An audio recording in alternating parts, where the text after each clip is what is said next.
आशा करते हैं कि आप लोग अच्छे होंगे और आप लोगों की Allahabad high court group D परीक्षा की तैयारी बेहतर चल रही होगी। तो चलिए क्लास को शुरू करते हैं। पहला प्रश्न, आर्द्र वायु में ध्वनि का वेग शुष्क वायु की तुलना में अधिक होता है क्योंकि आर्द्र वायु में ए है शुष्क वायु की तुलना में दाब कम होता है, बी है शुष्क वायु की तुलना में घनत्व अधिक होता है, सी है शुष्क वायु की तुलना में दाब अधिक होता है, डी है शुष्क वायु की तुलना में घनत्व कम होता है। शुष्क वायु की तुलना में घनत्व अधिक होता है। राइट आंसर हो जाएगा ऑप्शन नंबर वी। अगला प्रश्न देखिएगा। अगला प्रश्न है आंतरिक शुलाव। आंतरिक शुलाव क्या होता है? ए में क्या है? तब होते हैं जब आंतरिक व्यापार में विस्तार होता है। बी में क्या है? अर्थव्यवस्था में होते हैं जैसे ही यह प्रगति करती है। सी में क्या है? फर्म को तब होते हैं जब वह अपने उत्पाद का विस्तार करती है। डी में क्या है? तब होते हैं जब किसी उद्योग में विस्तार होता है। तो करेक्ट आंसर की अगर मैं बात करूं, राइट आंसर हो जाएगा ऑप्शन नंबर डी। अगला प्रश्न हमारा है कि न्यूनतम पारगमय शक्ति किरण कौन सी है? ये होगा, ये होगा, ये होगा या ये होगा? वाई किरण, ए किरण, एक्स किरण या वी किरण?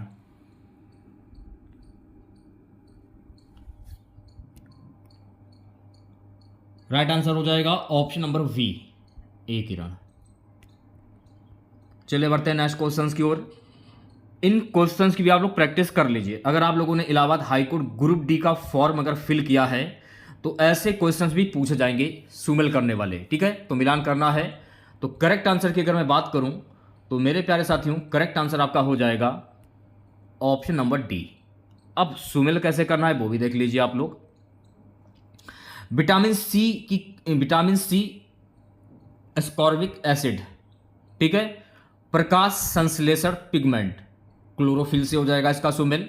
शामक का कैरोटीनॉइड से हो जाएगा। और लास्ट वाला का बचता है एंजाइम। एंजाइम का हो जाएगा सुपर ऑक्साइड डिम्टेश। इस प्रकार से जो है आप लोग सुमेल कर सकते हैं, ठीक है? नेक्स्ट क्वेश्चन देखेगा। अगला प्रश्न हमारा है कि एक्स किरणों एक्सरे का प्रयोग किस लिए किया जाता है? बहुमूल्य पत्थरों और हीरों में खराबी का पता लगाने, वी है धातु को काटने और वेल्डिंग करने, सी है हृदय रोग का पता लगाने, डी है जमीन के नीचे सोने का पता लगाने। एक्स किरणों एक्सरे का प्रयोग किस लिए किया जाता है? इंपॉर्टेंट क्वेश्चन है, 5 स्टार लगा लीजिए। एक्स किरणों एक्सरे का प्रयोग जमीन के नीचे सोने का पता लगाने के लिए प्रयोग किया जाता है। राइट आंसर की अगर मैं बात करूं, राइट आंसर हो जाएगा ऑप्शन नंबर डी। अगर आपसे अच्छा ये पूछ लिया जाए कि एक्स किरणों की खोज किसने की थी, तो एक्स किरणों की खोज रॉन्जन ने की थी। तो ये भी आपको ध्यान में रखना है। नेक्स्ट क्वेश्चन हमारा है कि खेलों में उत्कृष्ट प्रदर्शन के लिए निम्नलिखित में से कौन सा पुरस्कार दिया जाता है? द्रोणाचार्य पुरस्कार, पद्मश्री पुरस्कार, भारत रत्न, अर्जुन पुरस्कार। खेलों में उत्कृष्ट प्रदर्शन के लिए कौन सा पुरस्कार दिया जाता है? इंपॉर्टेंट क्वेश्चन है, एक बार देख लीजिएगा आप लोग। खेलों में उत्कृष्ट प्रदर्शन के लिए अर्जुन पुरस्कार दिया जाता है। तो राइट आंसर की अगर मैं बात करूं तो राइट आंसर हो जाएगा ऑप्शन नंबर डी, करेक्ट हो जाएगा। अच्छा, अगर आपसे यह पूछ लिया जाए कि अर्जुन पुरस्कार की जो शुरुआत है ये कब हुई थी, तो अर्जुन पुरस्कार की जो शुरुआत है ना, वर्ष 1961 में हुई थी। यह भी आपको ध्यान में रखना है। अगला प्रश्न हमारा, सकल राष्ट्रीय उत्पाद मूल्यह्रास छूट बराबर क्या होता है? व्यक्तिगत आय, निवल राष्ट्रीय उत्पाद, प्रति व्यक्ति आय, सकल घरेलू उत्पाद। सकल राष्ट्रीय उत्पाद मूल्यह्रास छूट बराबर क्या होता है? निवल राष्ट्रीय उत्पाद। तो राइट आंसर की अगर मैं बात करूं, राइट आंसर हो जाएगा ऑप्शन नंबर वी। चलिए बढ़ते हैं नेक्स्ट क्वेश्चन की ओर। अगला क्वेश्चन देखिएगा। मल्टीपल कंप्यूटिंग टास्क के लिए मेमोरी में स्पेस के पुनर्विन्यास और आवंटन को क्या कहते हैं? मल्टीटास्किंग कहते हैं, मल्टी प्रोग्रामिंग कहते हैं, मेमोरी मैनेजमेंट कहते हैं या नेटवर्किंग कहते हैं? मल्टी प्रोग्रामिंग कहते हैं। तो राइट आंसर की अगर मैं बात करूं तो राइट आंसर हो जाएगा ऑप्शन नंबर वी, करेक्ट हो जाएगा। सो गाइस, नवा क्वेश्चन हमारा है, प्रतिहार वंश का महानतम राजा कौन था? दंतिदुर्ग, नागभट्ट द्वितीय, वत्सराज, भोज, मिहिर भोज। प्रतिहार वंश का महानतम राजा कौन था?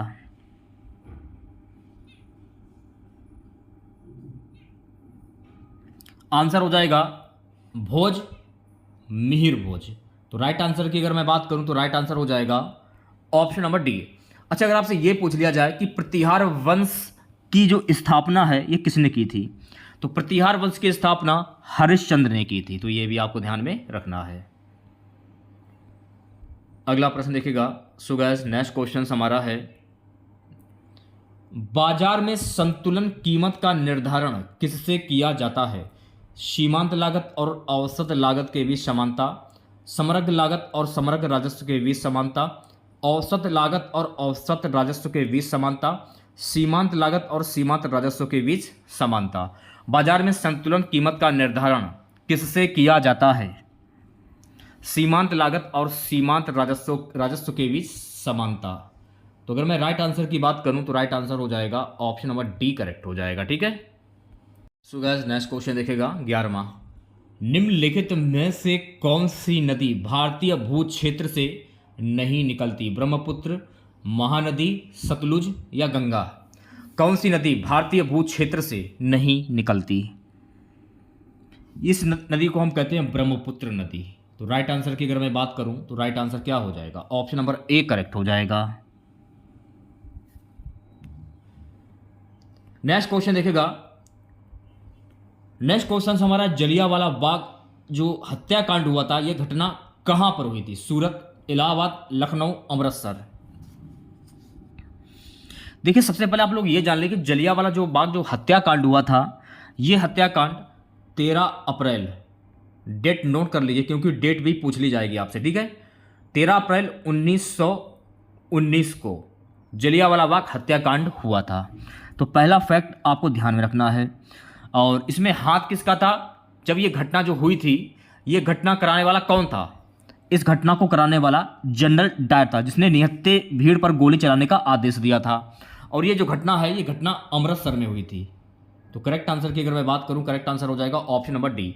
जनरल डायर की हत्या किसने की थी? तो जनरल डायर की जो हत्या है ना, ऊधम सिंह ने की थी। किसने की थी? ऊधम सिंह ने। तो ये भी आपको ध्यान में रखना है। ठीक है। तो ये सारे फैक्ट आपको ध्यान में रखना है। ऊधम सिंह का एक बार आप लोग इतिहास पढ़िएगा। ऊधम सिंह ने, जब ये जलियांवाला हत्याकांड जब हुआ था, तो ऊधम सिंह ने अपनी जिंदगी का एक ही मकसद मान लिया था कि मुझे जनरल डायर को मारना है। तो उन्होंने अपना मकसद बना लिया था। और बिलीव नहीं करोगे कि कितनी मुश्किलों में जाके एक एक पैसा उन्होंने इकट्ठा किया, अपने जीवन की पूरी पूंजी इकट्ठी की, तब वो लंदन में पहुंचे। लंदन में जाके उन्होंने जनरल डायर की हत्या की थी 13 मार्च 1940 को। यानी कि 13 अप्रैल 1919 को जलियांवाला बाग हत्याकांड हुआ था और 13 मार्च 1940 को ऊधम सिंह के द्वारा लंदन के कैस्टन हॉल में जनरल डायर की उन्होंने गोली मारकर हत्या कर दी थी। ठीक है। चलिए बढ़ते हैं नेक्स्ट क्वेश्चन की ओर।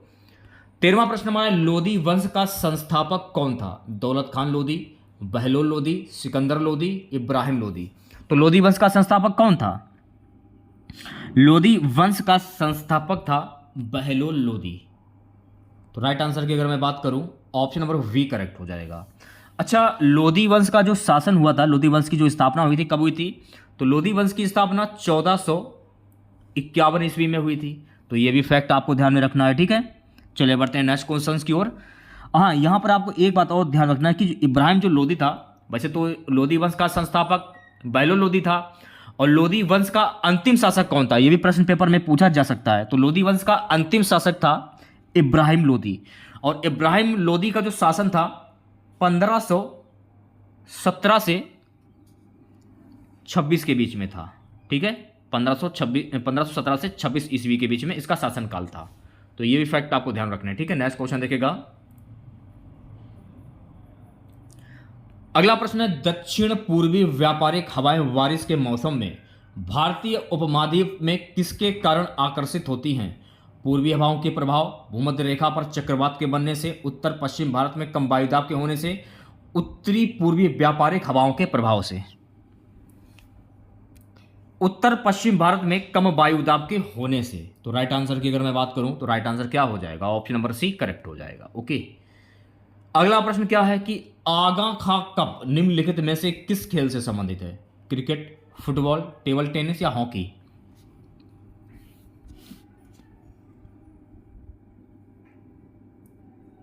अब देखिए, आगा खाका पक्ष का जो संबंध है हॉकी से होता है। और देखिए इसमें आपको एक बात और ध्यान रखना है, जिसकी फीफा कप हुआ, डूरंड कप हुआ, फुटबॉल हुआ, दिलीप ट्रॉफी हुआ, रणजी ट्रॉफी हुआ, ये क्रिकेट से संबंधित हैं। तो ये भी आपको बातें जो है ध्यान में रखनी है। नेक्स्ट क्वेश्चन देखिएगा, ब्राउन एयर शब्द का प्रयोग किसके लिए किया जाता है? औद्योगिक धुआं, सल्फर धुआं, अंगली धुआं, प्रकाश रासायनिक धुआं। ब्राउन एयर शब्द का प्रयोग किसके लिए किया जाता है? तो ये किया जाता है प्रकाश रासायनिक धुआं के लिए। तो राइट आंसर क्या हो जाएगा? राइट आंसर हो जाएगा option number D. Next question, सौर ऊर्जा का अधिकतम स्थिरीकरण किसके द्वारा किया जाता है? हरे पादप, कवक, जीवाणु, प्रोटोजोआ। सौर ऊर्जा का अधिकतम स्थिरीकरण किसके द्वारा किया जाता है? हरे पादप के द्वारा। तो राइट आंसर की अगर मैं बात करूं, राइट आंसर हो जाएगा ऑप्शन नंबर ए। 18वां प्रश्न हमारा, राष्ट्रीय संदर्भ में निम्नलिखित में से क्या बृहद दृष्टिकोण को दर्शाता है? भारत में मुद्रास्फीति, यूके को आमों का निर्यात, वाटासू कंपनी का विक्रय, रेलवे से आय। भारत में मुद्रास्फीति। तो राइट आंसर की अगर मैं बात करूं, राइट आंसर क्या हो जाएगा? ऑप्शन नंबर ए करेक्ट हो जाएगा। ठीक है, नेक्स्ट क्वेश्चन देखेगा। सो गाइस नेक्स्ट क्वेश्चन से, पशु प्रोटीन को प्रथम श्रेणी का प्रोटीन माना जाता है क्योंकि यह बाजार में सस्ता होता है, सुपाच्य होता है, अनिवार्य अमीनो एसिड से भरपूर होता है, खाने में स्वादिष्ट होता है। तो ये अनिवार्य अमीनो एसिड से भरपूर होता है। राइट आंसर हो जाएगा option number C. So guys 20वां क्वेश्चन देखेगा। 20वां क्वेश्चन क्या है कि सर्वाधिक इस्तेमाल में आने वाला विरंजन अभिकर्मक क्या है? सर्वाधिक इस्तेमाल में आने वाला विरंजन अभिकर्मक क्या है? Alcohol, chlorine, sodium chloride, carbon dioxide. Chlorine इस क्वेश्चन का राइट आंसर हो जाएगा। तो आप कह सकते हैं वी ऑप्शंस करेक्ट हो जाएगा। चलिए बढ़ते हैं नेक्स्ट क्वेश्चन की ओर। सो गाइस अगला प्रश्न है कि निम्नलिखित में से क्या ब्रेटन वुड्स का संस्था नहीं है? अंतर्राष्ट्रीय मुद्रा कोष, IMF, विश्व बैंक, आर्थिक सहयोग एवं विकास संगठन OECD, उपरोक्त में से कोई नहीं। तो आर्थिक सहयोग एवं विकास संगठन। राइट आंसर क्या हो जाएगा? ऑप्शन नंबर सी करेक्ट हो जाएगा।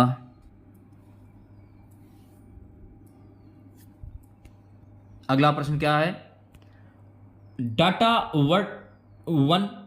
वर्ड वन की विषम या सम संख्या है, यह ज्ञात करने के लिए किसका प्रयोग किया जाता है? Parity bit, sign bit, zero bit, carry bit.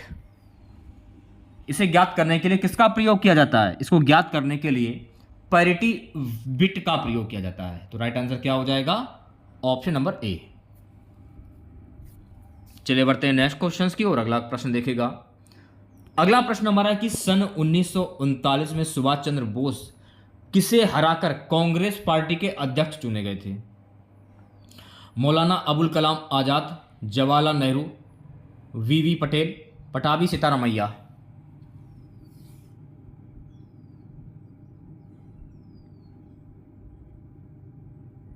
तो राइट आंसर की अगर मैं बात करूं, Pattabhi Sitaramayya. Option number D correct हो जाएगा। ठीक है, बाद में इन्होंने इस्तीफा देकर डॉक्टर राजेंद्र प्रसाद को अध्यक्ष बनाया गया था। ठीक है, यह भी आपको ध्यान में रखना है। अगला हमारा प्रश्न है कि बर्फ को बुरादे में पैक क्यों किया जाता है? इसका कारण क्या है? बुरादा आसानी से पिघलने नहीं देता, बुरादा ऊष्मा का कुचालक होता है, बुरादा बर्फ से चिपकता नहीं है, बुरादा ऊष्मा का सुचालक होता है। बर्फ को बुरादे में पैक क्यों किया जाता है? बुरादा ऊष्मा का कुचालक होता है। तो राइट आंसर की अगर मैं बात करूं तो राइट आंसर हो जाएगा ऑप्शन नंबर वी। अगला प्रश्न देखेगा। अगला प्रश्न है, निम्नलिखित में कौन संघ राज्य क्षेत्र नहीं है? लक्षद्वीप, पुडुचेरी, नागालैंड, दादरा एवं नगर हवेली। निम्नलिखित में कौन संघ राज्य क्षेत्र नहीं है? नागालैंड। राइट आंसर क्या हो जाएगा? राइट आंसर हो जाएगा ऑप्शन नंबर सी। अगला प्रश्न देखेगा। सो गाइस नेक्स्ट क्वेश्चन हमारा है, निम्नलिखित में से किस पर्वतीय स्थल के नाम का अर्थ ब्रजपात स्थल है? गंगटोक, उडकमंड, शिलोंग, दार्जिलिंग। तो दार्जिलिंग इस प्रश्न का राइट आंसर हो जाएगा ऑप्शन नंबर डी।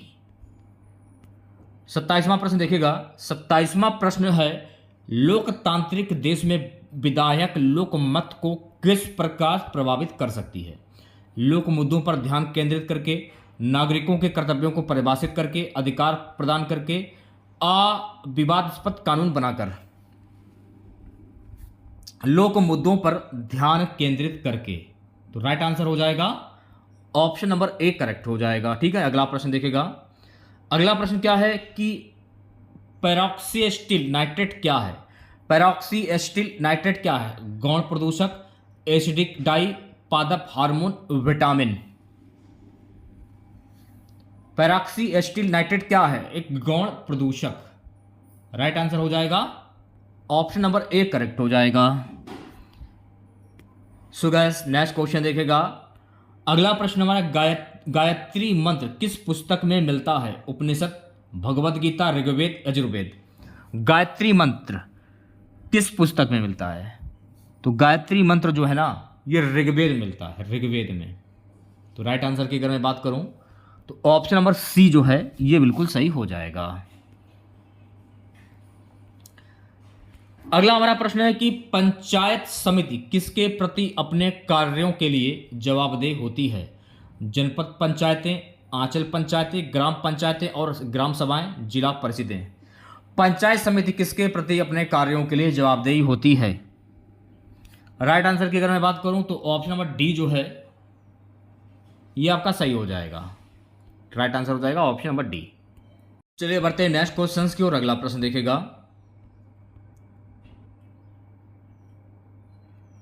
प्रश्न है कि केरल किसकी खेती के लिए प्रसिद्ध है? केरल किसकी खेती के लिए प्रसिद्ध है? तो मेरे प्यारे बच्चों, इस प्रश्न का सही जवाब हो जाएगा ऑप्शन नंबर डी राइट हो जाएगा। ठीक है, नारियल हो गया, रबड़ हो गया और काली मिर्च, ये केरल खेती के लिए प्रसिद्ध है। ठीक है, अगला प्रश्न क्या, ध्यानपूर्वक देखेगा, वीडियो को ध्यानपूर्वक देखेगा। इसकी मत कीजिएगा कि आप बीच से छोड़कर चले जाएं, बीच से छोड़कर नहीं जाना है। वही क्वेश्चंस लाया हूं मैं आप लोगों के लिए जो कि आपके एग्जाम में बार बार पूछे जाते हैं, इलाहाबाद हाईकोर्ट ग्रुप डी के एग्जाम में। निम्नलिखित में से कौन सा युग्म सुमेलित नहीं है? चाणक्य, चंद्रगुप्त, हर्षवर्धन, हेनसोंग, विक्रमादित्य, चैतन्य, अकबर, टोडरमल। कौन सा युग्म सुमेलित नहीं है?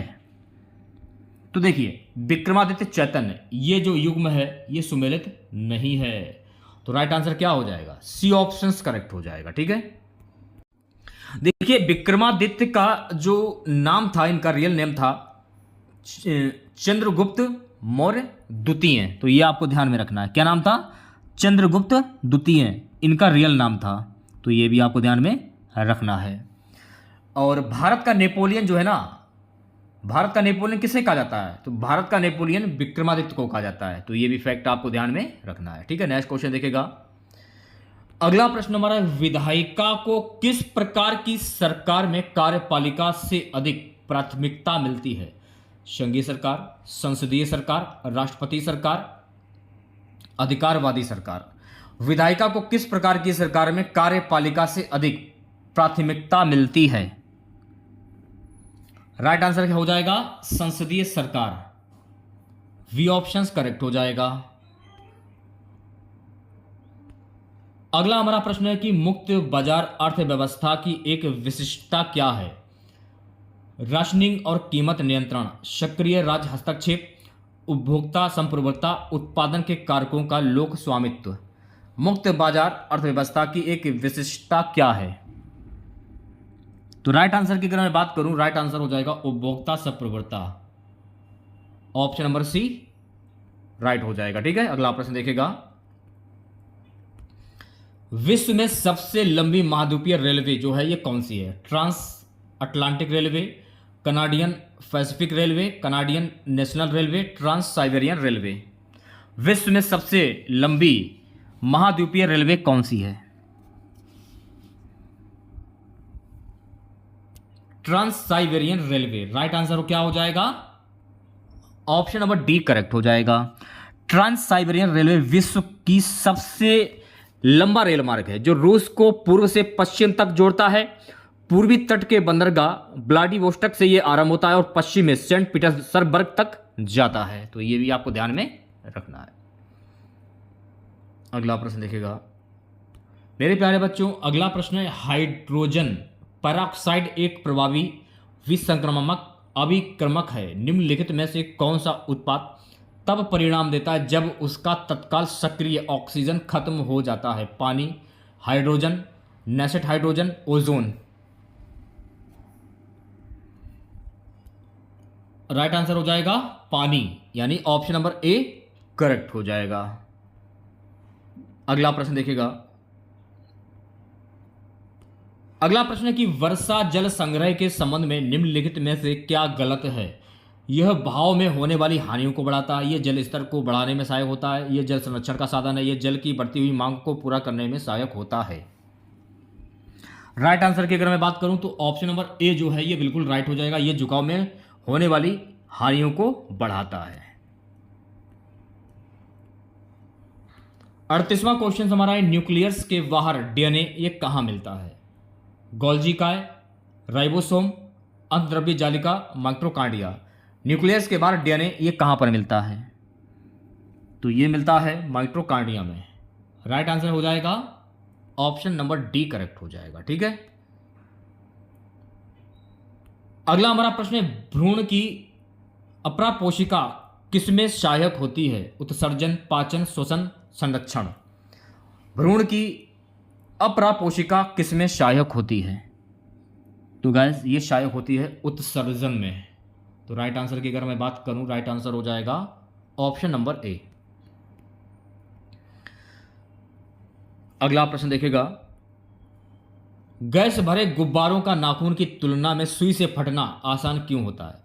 नाखून सुई की तुलना में अधिक लंबा होता है, सुई गुब्बारे पर नाखून की तुलना में अधिक दाब डालती है, गैस सुई के साथ अधिक प्रतिक्रियाशील होती है, नाखून गुब्बारे पर सुई की तुलना में अधिक दाब डालता है।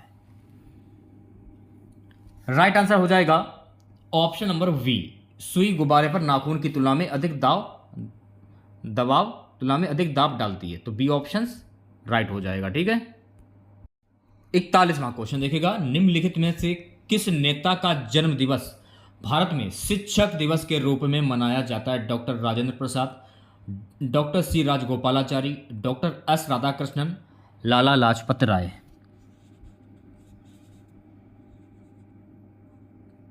देखिए सबसे पहले बात आपको एक बात ध्यान रखनी कि शिक्षक दिवस जो है ना ये मनाया जाता है 5 सितंबर को। पहला पॉइंट जो है आपको ये ध्यान में रखना है कि शिक्षक दिवस जो है 5 सितंबर को मनाया जाता है। और किसकी याद में मनाया जाता है कि किस नेता के जन्म दिवस के रूप में मनाया जाता है? Doctor S Radhakrishnan. Doctor S Radhakrishnan की याद में शिक्षक दिवस मनाया जाता है। और डॉक्टर एस राधाकृष्णन जो है ना ये भारत के दूसरे राष्ट्रपति पर शिक्षा व्रत थे। ये भी आपको ध्यान में रखना है कि ये भारत के दूसरे राष्ट्रपति थे। चलिए बढ़ते हैं नेक्स्ट क्वेश्चंस की ओर। जो फैक्ट मैं आपको बता रहा हूं उन्हें अच्छे से देखते चलिए आप लोग। नदी मार्ग का सोपानी प्रोफाइल क्या है? मध्य मार्ग में निर्वात तक, स्रोत से मुहाने तक निर्वात वक्र, निचले मार्ग में निर्वात वक्र, ऊपरी मार्ग में निर्वात वक्र। नदी मार्ग का सोपानी प्रोफाइल क्या है? स्रोत से मुहाने तक निर्वात वक्र।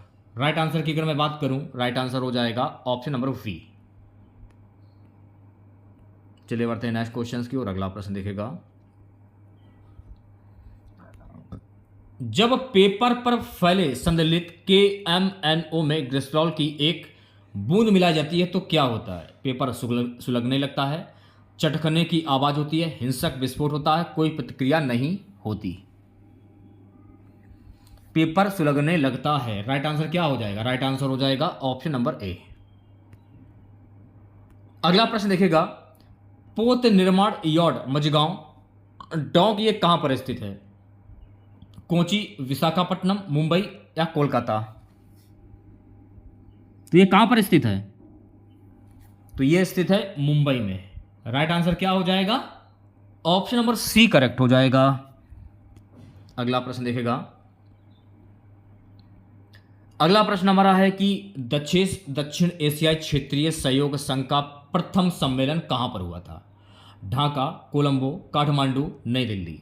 दक्षिण दक्षिण एशियाई क्षेत्रीय सहयोग संघ का प्रथम सम्मेलन कहां पर हुआ था?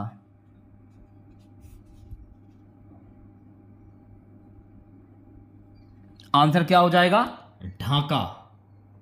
राइट आंसर की अगर मैं बात करूं, राइट आंसर हो जाएगा ऑप्शन नंबर ए करेक्ट हो जाएगा। अच्छा, अगर आपसे यह पूछ लिया जाए कि दक्षिण एशियाई क्षेत्रीय सहयोग संगठन की जो स्थापना है ये कब हुई थी? इसकी स्थापना हुई थी वर्ष 1985 में। तो ये फैक्ट आपको ध्यान में रखना है। और इसका जो मुख्यालय है काठमांडू, नेपाल में स्थित है। ठीक है, इसका जो मुख्यालय है ये काठमांडू, नेपाल में स्थित है, ये आपको ध्यान रखना है। और इसमें कुल कितने देश, सदस्य देश हैं इसमें कुल?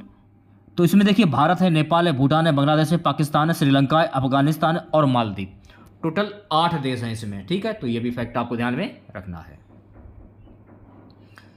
अगला प्रश्न, यदि राष्ट्रपति अपने पद से त्याग पत्र देना चाहे तो वह किसे लिखकर ऐसा कर सकते हैं? भारत के मुख्य न्यायाधीश, लोकसभा अध्यक्ष, प्रधानमंत्री या उपराष्ट्रपति?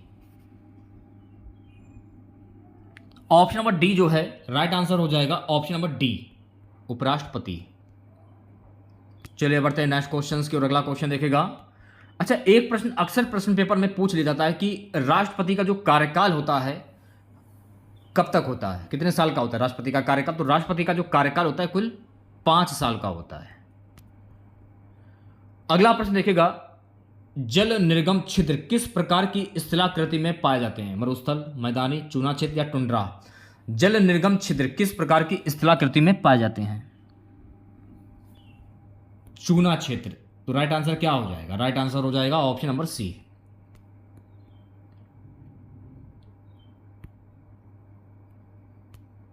विद्युत धारा का मापन निम्नलिखित में से किस उपकरण का प्रयोग करके किया जाता है? अमीटर, वोल्टमीटर, एनेमोमीटर या वाटमीटर?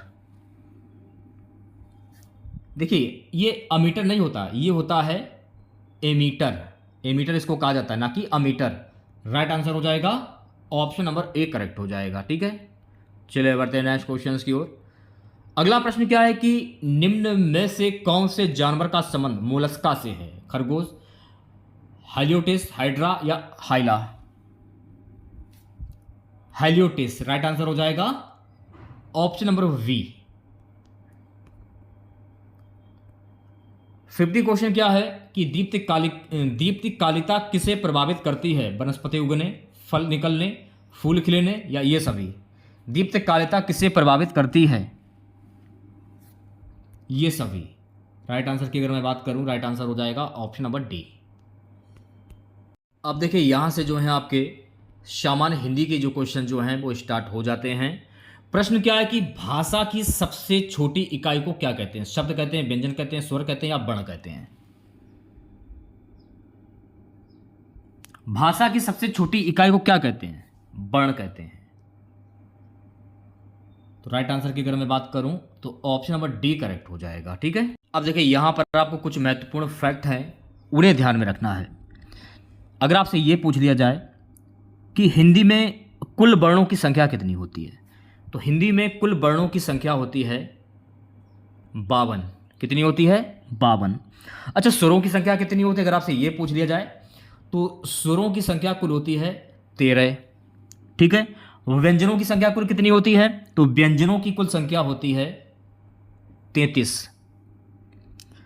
ठीक है, तो ये फैक्ट आपको ध्यान में रखने हैं। चलिए बढ़ते हैं नेक्स्ट क्वेश्चन की ओर।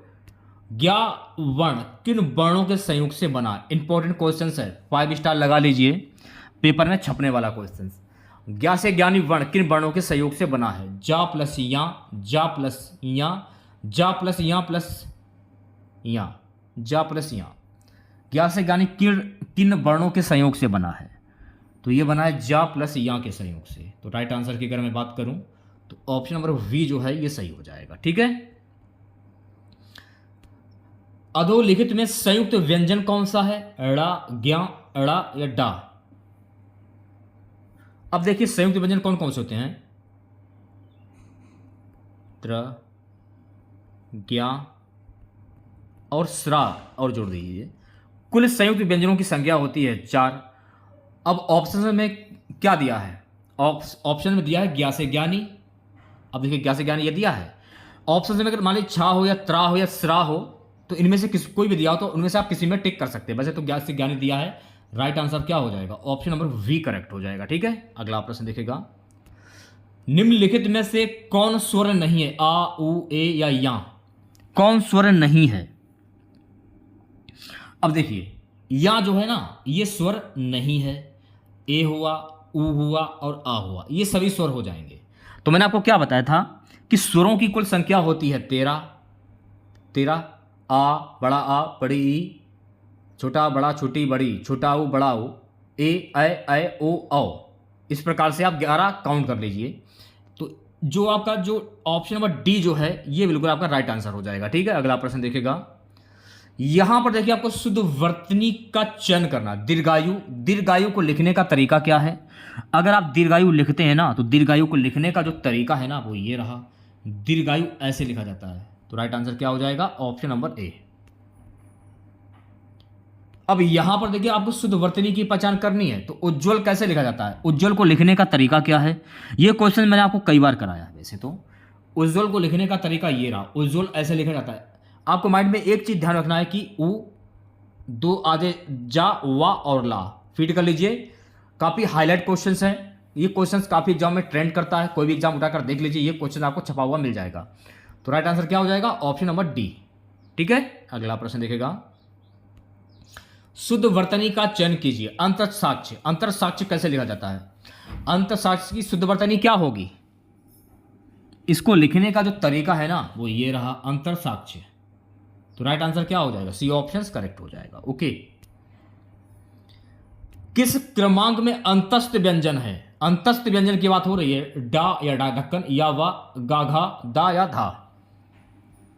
तो यहां पर आपको अंतस्थ व्यंजन की पहचान करनी। तो अंतस्थ व्यंजन कौन कौन से होते हैं? या, वा हो गया, रा हो गया और ला हो गया। या, वा, रा, ला, ये आपके अंतस्थ व्यंजन होते हैं। राइट आंसर हो जाएगा ऑप्शन नंबर वी करेक्ट हो जाएगा। ठीक है, अगला प्रश्न देखेगा। किस वाक्य में अनिश्चयवाचक सर्वनाम है? पढ़िए, आपके समझ में आ जाएगा। हम खुद ही इधर आ गए। तुम कॉलेज कब आओगे? हम किसी को कुछ नहीं कह सकते। मेरा जो भाई तुम्हें मिला था वह आगे जा रहा है। तो अनिश्चयवाचक सर्वनाम की बात हो रही है। थोड़ा दिमाग लगाने की जरूरत है इसमें। हम किसी को कुछ नहीं कह सकते, हम किसी को क्या कहें? तो ये अनिश्चयवाचक सर्वनाम हो जाएगा कि हम किसी को कुछ नहीं कह सकते। तो क्या कह सकते हैं? कोई निश्चित नहीं, कुछ नहीं कह सकते। तो राइट आंसर की अगर मैं बात करूं तो राइट आंसर हो जाएगा ऑप्शन नंबर सी। ठीक है, चलिए बढ़ते हैं नेक्स्ट क्वेश्चन की ओर। प्यारे बच्चों, अगला प्रश्न है, झगड़ा मेरे और उसके मध्य में था में कौन सा कारक है? करण कारक, कर्म कारक, संबंध कारक या अधिकरण कारक? सबसे पहले आप प्रश्न को ध्यानपूर्वक पढ़िए कि प्रश्न में पूछा क्या जा रहा है। प्रश्न में यह पूछा जा रहा है कि झगड़ा मेरे और उसके मध्य में था, कौन सा कारक? इसमें जो मेन कॉमन है वो है में। तो बात क्या हो रही है कि कौन सा कारक होगा इसमें? बचपन में आप लोगों ने पढ़ा होगा, कक्षा 5 में पढ़ा हो, 6 में पढ़ा हो, 7 में पढ़ा हो या 8 में पढ़ा हो कि कर्ता ने कर्म को करण से संप्रदान के लिए अपादान से संबंध का के की अधिकरण में पर संबोधन हे अरो ओ जी। तो ये जो में जो है ना, मेन कॉमन है, ये आ रहा है अधिकरण में। अधिकरण में पर, तो अधिकरण में पर, तो राइट आंसर क्या हो जाएगा? ऑप्शन नंबर डी करेक्ट हो जाएगा। इस प्रकार से जो है आप लोग पहचान सकते हैं। कारक के कुल कितने भेद होते हैं? यह भी प्रश्न अक्सर पेपर में पूछ लिया जाता है। तो कारक के कुल 8 भेद होते हैं। ये क्वेश्चन मैंने गलत कर दिया है। झगड़ा मेरे और उसके मध्य में था, राइट आंसर तो मैंने राइट लगाया है, क्योंकि अगर संबंध में आता तो संबंध में क्या आता है? का के की। तो का के की कहीं है ही नहीं इसमें। तो ये मेरा कहने का मतलब है क्वेश्चन गलत है। ये अधिकरण होना चाहिए, संबंध तो होना चाहिए। तो कुछ बच्चे संबंध में भी टिक करेंगे, संबंध नहीं होगा, कोई हालत में नहीं होगा, अधिकरण ही होगा। राइट आंसर हो जाएगा ऑप्शन नंबर डी। और कारक के कुल 8 भेद होते हैं, ये भी आपको ध्यान में रखना है। ठीक है प्यारे बच्चों, अगला प्रश्न है हमारा, किस समास में तत्पुरुष समास है? गृह रत्न, गृहगत, महादेव, पंचवटी। गृहगत, ग्रह में गत, ग्रह ग्रंथ रत्न, ये तो होगा ना, इसमें नहीं होगा, कोई हालत में नहीं होगा इसमें। महादेव में भी आपका हो जाएगा बहुप्रिय समास। पंचवटी में हो जाएगा आपका द्विगु समास, क्योंकि ये संख्यावाची शब्द है। ठीक है। ग्रहगत, अब बचा है आपका ग्रहगत। तो ग्रह, देखिए दो तरीके मैं आपको बता रहा हूं करने का। सबसे पहले आप इसका समास विग्रह कर लीजिए। समास विग्रह करने पर इसका समास विग्रह क्या हो, घर को आगत, ग्रहगत घर को आगत। ठीक है, घर को आगत, तो कर्ता ने कर्म को, इसमें आ रहा है, तो इसमें वैसे होगा तत्पुरुष समास। ऐसे भी पचा सकते हैं और ऐसे भी पचा सकते हैं। ग्रह अलग हो गया आपका, ग्रह अलग है, गत अलग है। ठीक है, जब दोनों को जोड़ा गया तो नया शब्द क्या बन गया, ग्रहगत। तो जब भी ऐसा प्रश्न अगर पूछा जाए तो आप आंख बंद करके तत्पुरुष समास पर टिक कर दीजिए। तो वी ऑप्शन जो है आपका ये बिल्कुल राइट हो जाएगा। ठीक है। अगला प्रश्न देखेगा कि किस शब्द में बहुप्रिय समास है, यश प्राप्त, यश को प्राप्त। इसमें तो होगा नहीं बहुप्रिय समास। हस्तलिखित, हस्त से लिखित, इसमें भी नहीं होगा। मेघनाथ सप्ताह, सप्ताह में तो आपका हो जाएगा, सप्ताह में आपका हो जाएगा द्विगु समास। और मेघनाथ यानी इंद्रजीत, इंद्रजीत के नाम से किसे जाना जाता है, मेघनाथ को जाना जाता है। तो मैंने आपको क्या बताया कि जब किसी वाक्य में किसी प्रसिद्ध व्यक्ति या भगवान के नाम आ जाए तो वहां पर आपका होता है बहुप्रिय समास। तो मेघनाथ एक प्रसिद्ध व्यक्ति है और रावण भी एक प्रसिद्ध व्यक्ति है। इसका जो बाप था रावण, जिसको दशानन कहते हैं, 10 आनन है जिनके, आप लोगों ने पढ़ा होगा शायद। तो इसमें बहुप्रिय समास हो जाएगा। तो राइट आंसर क्या हो जाएगा, ऑप्शन नंबर सी। नास्तिक में कौन सा समास है, बहुप्रिय, द्वंद्व, तत्पुरुष या द्विगु। नास्तिक, तो नास्तिक का सबसे पहले आप समास विग्रह कर लीजिए। वैसे तो अगर नास्तिक को अगर आप देखें तो ना अलग है, नास्तिक, ना स्तिक, ना धन स्तिक, ऐसे भी कर सकते हैं। इसमें तो ना तो बहुप्रिय समास होगा, ना द्वंद्व समास होगा, ना द्विगु समास होगा। बचा आपका तत्पुरुष समास, तो आंख बंद के तत्पुरुष समास पर टिक कर दीजिए। वैसे तो नास्तिक होता है ईश्वर पर विश्वास नहीं करने वाला, उसको नास्तिक कहते हैं। वैसे तो क्वेश्चन थोड़ा सा अलग है ये। अगला प्रश्न देखिएगा। अगला प्रश्न क्या है कि किस वाक्य में संबंधवाचक सार्वनामिक विशेषण है, जिस काम को करना ना हो उस पर चिंतन करना मूर्खता है, इसे नहीं उस पुस्तक को निकालो, कोई आदमी मिलने आया है, ये किताब हटा दो। संबंधवाचक यानी कि बहुत सारे शब्दों का समूह का भेद, यानी बहुत सारे समूह का उसमें ऐड किया गया हो। कोई आदमी मिलने आया है, इसमें हो जाएगा संबंधवाचक सार्वनामिक विशेषण हो जाएगा। तो राइट आंसर क्या हो जाएगा, सी ऑप्शन करेक्ट हो जाएगा। ठीक है। नेक्स्ट क्वेश्चन देखेगा। अगला प्रश्न है कि किस वाक्य में आक्रामक क्रिया, रजनी ने गीत गाया, मोहन पानी पी रहा है, ढूंढ खड़ा है, हम सिनेमा देखते हैं। किस वाक्य में आक्रामक क्रिया है, ढूंढ खड़ा है, इसमें आक्रामक क्रिया हो जाएगा। राइट आंसर की अगर मैं बात करूं तो सी ऑप्शन करेक्ट हो। सरल शब्दों में आप समझ लीजिए, वह क्रिया जिसमें व्यक्ति या वस्तु को इंगित करने के लिए प्रत्यक्ष वस्तु यानी संज्ञा, सर्वनाम या संज्ञा वाक्यांश की आवश्यकता नहीं होती है, उसे हम आक्रामक क्रिया कहते हैं।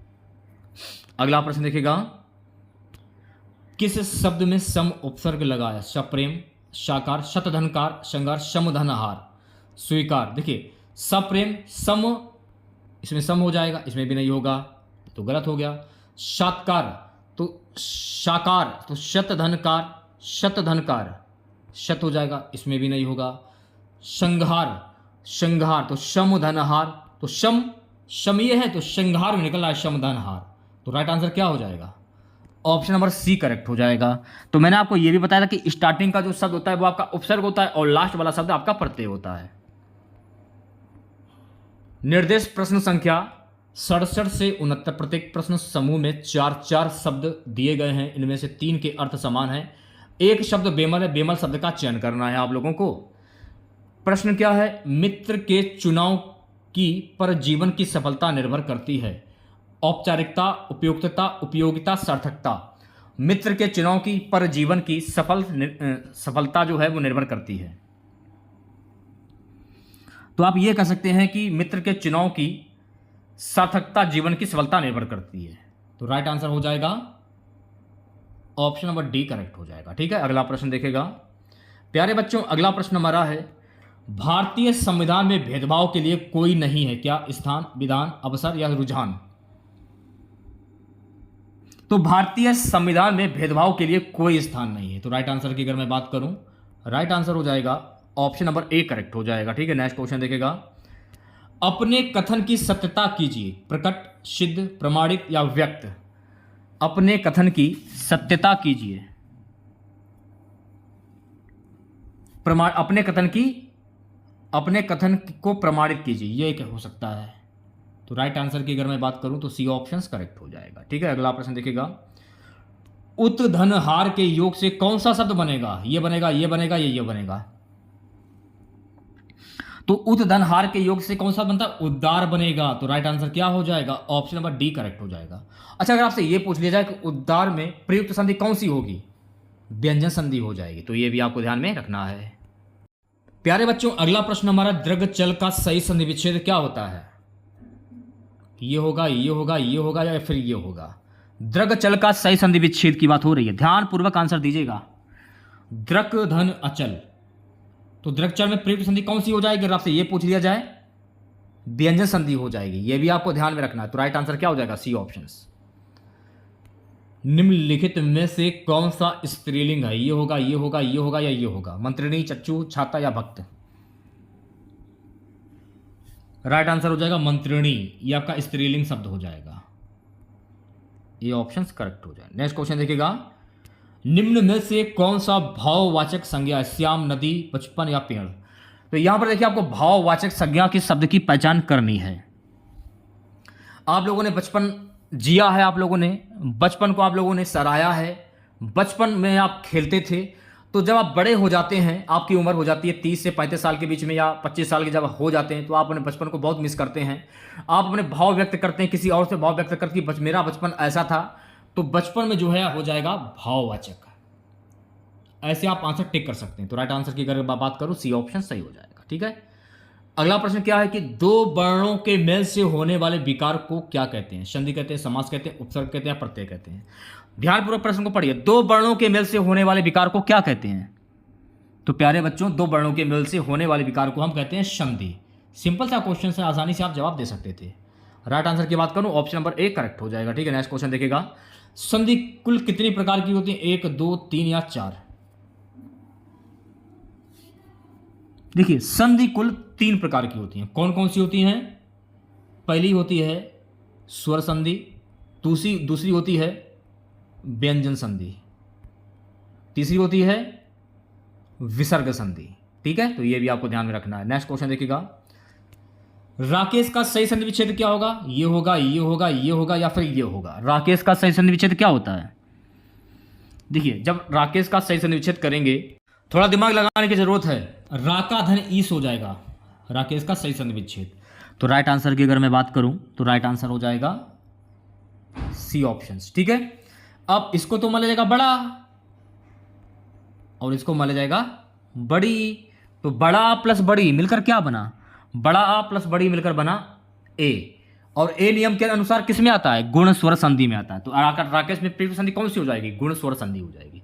तो ये भी आपको ध्यान में रखना है। नेक्स्ट क्वेश्चन देखिएगा प्यारे बच्चों, अगला प्रश्न हमारा है कि छोटा प्लस बड़ी बराबर ए स्वर संधि के किस भेद को व्यक्त करता है, दीर्घ संधि, गुण संधि, वृद्धि संधि या यण संधि।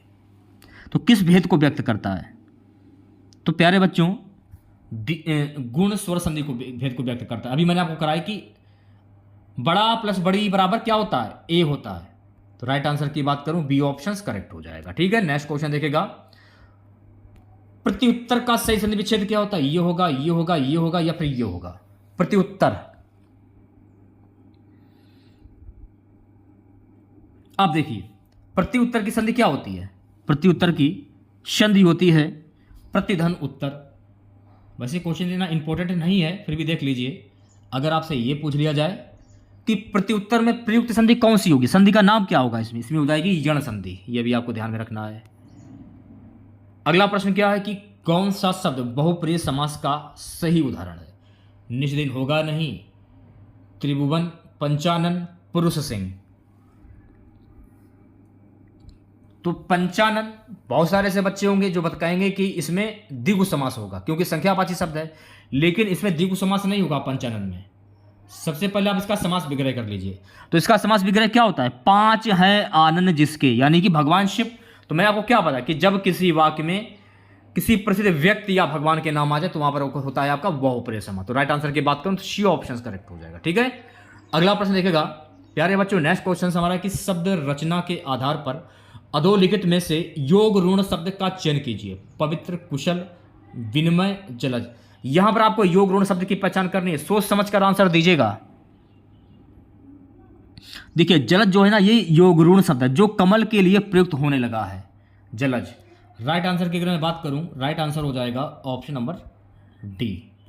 देखिए सरल शब्दों में आप लोग समझ लीजिए, जो शब्द अन्य शब्दों के योग से बनते हैं परंतु एक विशेष अर्थ के लिए प्रसिद्ध होते हैं, उन्हें योग ऋण शब्द कहते हैं। लंबोदर हुआ जैसे कि, दशानन हुआ जैसे कि, दशमुखों वाला रावण हो गया, पंकज हो गया, यानी कि अर्थात कीचड़ में उत्पन्न कमल। तो जलज जो है, जलज का मतलब क्या होता है, कमल कीचड़ में खिलने वाला। ठीक है, तो राइट आंसर हो जाएगा ऑप्शन नंबर डी। ठीक है, चलिए बढ़ते हैं नेक्स्ट क्वेश्चन की और अगला क्वेश्चन देखेगा। सबसे पहले मैं आपको बता देना चाहता हूँ, जिन बच्चों ने अभी तक वीडियो को लाइक नहीं किया है, शेयर नहीं किया है, तो प्लीज़ वीडियो को लाइक कीजिए, ज़्यादा से ज़्यादा शेयर कीजिएगा। आप लोग चैनल पर नए हैं, अगर आप इलाहाबाद हाईकोर्ट ग्रुप डी परीक्षा की तैयारी कर रहे हैं तो चैनल को जरूर सब्सक्राइब करें आप लोग। निम्नलिखित में से कौन सा शब्द देशज नहीं है, डिबरी, पगड़ी, पुष्कर, अढोर। देखिए पुष्कर जो है ना, ये देशज शब्द ना होकर ये तत्सम शब्द है, यानी कि संस्कृत भाषा का शब्द है, तो ये तत्सम शब्द हो जाएगा। और ढिबरी हुआ, पगड़ी हुआ, ढोर हुआ, ये आपके देशज शब्द जो हो जाएंगे, लेकिन पुष्कर जो है आपका तत्सम शब्द हो जाएगा। राइट आंसर की बात करूं तो सी ऑप्शन करेक्ट हो जाएगा। ठीक है, नेक्स्ट क्वेश्चन देखेगा। अधोलिखित में ऋण शब्द कौन सा नहीं है, मलयज, पंकज, जलज, वैभव। देखिए ऋण शब्दों के दो सार्थक खंड हो सकते हैं, ऋण शब्द के दो सार्थक खंड होते हैं, लेकिन इसमें यह पूछा जा रहा है कि कौन सा ऋण शब्द नहीं है। तो वैभव जो है ना, ये ऋण शब्द नहीं है। तो राइट आंसर की अगर मैं बात करूं तो ऑप्शन नंबर डी करेक्ट हो जाएगा। देखिए इसकी पीडीएफ आपको हमारे टेलीग्राम चैनल पर और व्हाट्सएप ग्रुप पर मिल जाएगी, लिंक आपको वीडियो को डिस्क्रिप्शन में मिल जाएगा। अगर आप ज्वाइन करना चाहते हैं, अगर आप ज्वाइन करना चाहते हैं तो ज्वाइन कर सकते हैं, मर्जी आपकी है, आपका मन। अगला प्रश्न देखेगा प्यारे बच्चों, नेक्स्ट क्वेश्चन हमारा है, यहां पर जो पर देख रहे हैं सबसे मेन कॉमन चीज यही है। मैंने पूरा पढ़ा भी नहीं, मैंने आपको बता दिया कि इसमें कौन सा कारक होगा। तो बचपन में आप लोगों ने पढ़ा भी होगा, अभी मैंने आपको बताया, थोड़ी देर पहले मैंने आपको बताया कि कर्ता ने कर्म को करण के द्वारा संप्रदान के लिए अपादान से, ये मैंने आपको अभी जस्ट थोड़ी देर पहले बताया था। तो इसमें जो पर है, तो पर किस में आता है, पर किस में आता है, पर अधिकरण में आता है। तो राइट आंसर की अगर मैं बात करूं तो राइट आंसर क्या हो जाएगा, सी ऑप्शन करेक्ट हो जाएगा। तो अधिकरण किस में आता है, पर में आता है। अधिकरण में पर, कर्ता ने कर्म को करण से संप्रदान को के लिए अपादान से, संबंध का के की, अधिकरण में पर। तो राइट आंसर हो जाएगा ऑप्शन नंबर सी। ठीक है, नेक्स्ट क्वेश्चन देखेगा। कवि का स्त्रीलिंग शब्द क्या होता है, ये होगा, ये होगा, ये होगा या फिर ये होगा। कवि का स्त्रीलिंग शब्द क्या होता है, तो कवि का स्त्रीलिंग शब्द होता है कवयित्री। तो राइट आंसर की अगर मैं बात करूं, राइट आंसर हो जाएगा ऑप्शन नंबर ए। प्यारे बच्चों अगला प्रश्न क्या है कि लिंग की दृष्टि से दही शब्द है, स्त्रीलिंग, पुल्लिंग, नपुंसक लिंग, उभयलिंग। लिंग की दृष्टि से दही शब्द कैसा शब्द है, पुल्लिंग हो जाएगा। तो राइट आंसर की अगर मैं बात करूं, राइट आंसर हो जाएगा ऑप्शन नंबर वी करेक्ट हो जाएगा। ठीक है,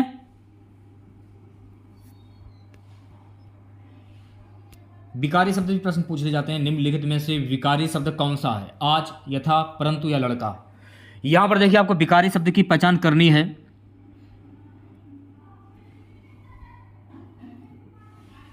लड़का जो है ना, ये आपका विकारी शब्द हो जाएगा। तो राइट आंसर की अगर मैं बात करूं तो राइट आंसर हो जाएगा ऑप्शन नंबर डी। सरल शब्दों में समझ लीजिए, जिन शब्दों का रूप परिवर्तन होता रहता है वह विकारी शब्द कहलाते हैं। जैसे कि कुत्ता को कुत्ते कहते हैं, मैं, मुझे, मुझे अच्छा, अच्छे खाता है, खाती है, खाते हैं। ठीक है, ये विकारी शब्द कहलाते हैं। अगला प्रश्न देखेगा, निर्देश प्रश्न संख्या 87 से 88 नीचे दिए गए मुहावरों और लोकोक्तियों के सही अर्थ बताने के लिए उचित विकल्प का चयन कीजिए। प्रश्न क्या है, मुहावरा है कि कागज के घोड़े दौड़ाना, इसका मुहावरा क्या होगा, लंबी लिखा पढ़ी करना, बेकार की बातें करना, लिखित प्रमाण देना, इनमें से कोई नहीं। कागज के घोड़े दौड़ाना, तो कागज के घोड़े दौड़ाना यानी कि लंबी लिखा पढ़ी करना। तो राइट आंसर की अगर मैं बात करूं तो राइट आंसर क्या हो जाएगा, ऑप्शन नंबर ए करेक्ट हो जाएगा। ठीक है, नेक्स्ट क्वेश्चन देखेगा। बालू की भीत, निस्सार वस्तु, रेगिस्तानी इलाका, शीघ्र नष्ट हो जाने वाली वस्तु, शारीरिक संरचना। बालू की भीत, इसका मुहावरा क्या होता है, तो बालू की भीत यानी कि शीघ्र नष्ट हो जाने वाली वस्तु। ऑप्शन नंबर सी जो है ये बिल्कुल सही हो जाएगा। ठीक है, अगला प्रश्न देखेगा। प्यारे बच्चों अगला प्रश्न हमारा है, निर्देश प्रश्न संख्या 89 से 90 दिए गए वाक्यों में रेखांकित शब्दों की शुद्ध वर्तनी के लिए उचित विकल्प चुनिए। प्रश्न क्या है? रूप रस गंध आदि के अनुभव के लिए मनुष्य के पास 5 ज्ञानेंद्रियां। तो ज्ञानेंद्रियां कैसे लिखा जाता है? शुद्ध वर्तनी भी कह सकते हैं, सही शब्द भी कह सकते हैं आप लोग। तो ज्ञानेंद्रियां कैसे लिखा जाता है? ऐसे लिखा जाएगा, ऐसे लिखा जाएगा, या ऐसे लिखा जाएगा, या फिर ऐसे लिखा जाएगा ज्ञानेंद्रियां। तो ज्ञानेंद्रियां अगर आप लिखते तो ज्ञानेंद्रियां ऐसे लिखा जाता है। इंपॉर्टेंट क्वेश्चन है, 5 स्टार लगा लीजिए। राइट आंसर हो गया ऑप्शन नंबर बी। चंद्र ज्योत्सना से सारा उपवन दुग्ध धवल प्रतीत होता। तो ज्योत्सना ऐसे लिखा जाएगा, ऐसे लिखा जाएगा, ऐसे लिखा जाएगा, या फिर ऐसे लिखा जाएगा।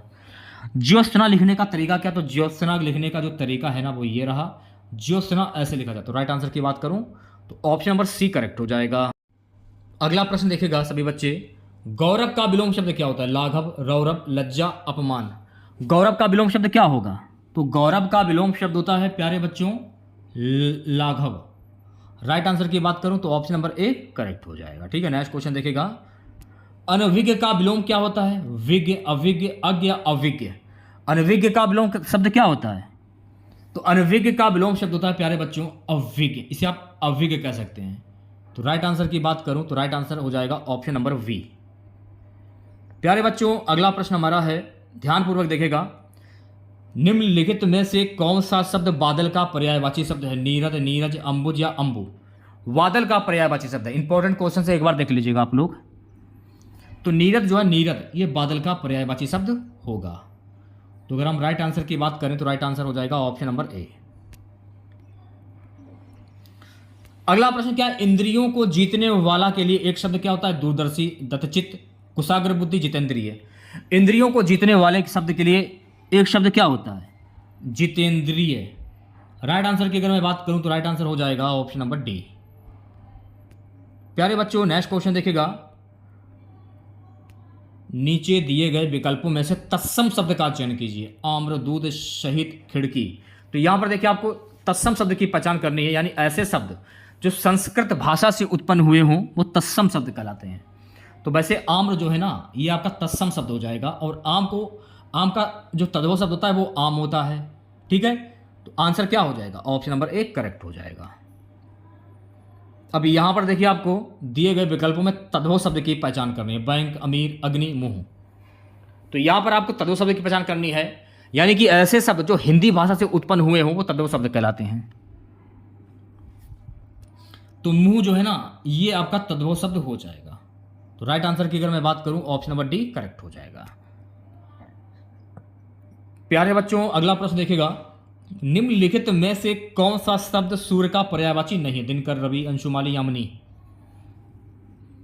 यामिनी जो है ना ये सूर्य का पर्यायवाची शब्द नहीं है। दिनकर हुआ, रवि हुआ, अंशुमाली ये सूर्य के पर्यायवाची शब्द हैं। राइट आंसर हो जाएगा ऑप्शन नंबर डी। अगला प्रश्न हमारा, जिसे जीता ना जा सके उसको क्या कहते हैं? दूरदर्शी, दत्तचित्त, कुशाग्र बुद्धि, अजय। जिसे जीता ना जा सके, तो जिसे जीता ना जा सके उसे हम कहते हैं अजय। तो राइट आंसर की अगर मैं बात करूं तो ऑप्शन नंबर डी जो है ये करेक्ट हो जाएगा। अगला प्रश्न, उन्मूलन का विलोम शब्द क्या होता है? उत्थान, उत्कर्ष, रोपण, अवनति। उन्मूलन का विलोम शब्द होता है उत्थान। तो करेक्ट आंसर की अगर मैं बात करूं तो करेक्ट आंसर हो जाएगा ऑप्शन नंबर ए। पुष्प का पर्यायवाची शब्द क्या होता है? तना, भंवर, डाली या फूल। पुष्प का पर्यायवाची शब्द, आज क्लास का लास्ट क्वेश्चन रहेगा। पुष्प को हम कहते हैं फूल, और इसका पर्यायवाची शब्द पूछा गया तो पुष्प का पर्यायवाची शब्द होता है फूल। राइट आंसर हो जाएगा ऑप्शन नंबर डी।